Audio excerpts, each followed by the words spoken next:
প্রথমেই চলে গেছিলাম হচ্ছে গিফটের দোকানে গিফট কিনতে। কারণ তোমরা ভাবছো কেন গিফটের দোকানে গেছি।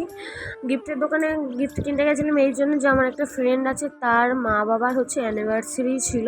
তো তার জন্য প্রথমে গিফট কিনতে চলে গেছিলাম। কেনার পরে হচ্ছে ফ্রেন্ডটাকে নিয়ে আমি কেকের দোকানে চলে গেছিলাম।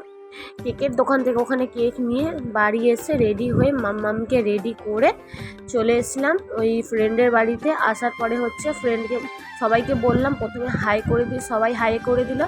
এবার চলে গেলাম হচ্ছে ফ্রেন্ডের কাছে, যে হাই করতে বলছি ওকে, মানে ওর কতটা লজ্জা শুধু দেখো, মানে ও ক্যামেরার সামনে আসতে চায় না, জানি না কেন ওর কী ইস্যু আছে। ওকে বললাম হাই করে দিতে, ও সেটা হাই করলো না। তো ওর সেটা ইচ্ছা, ও কেন করলো না আমরা জানি না।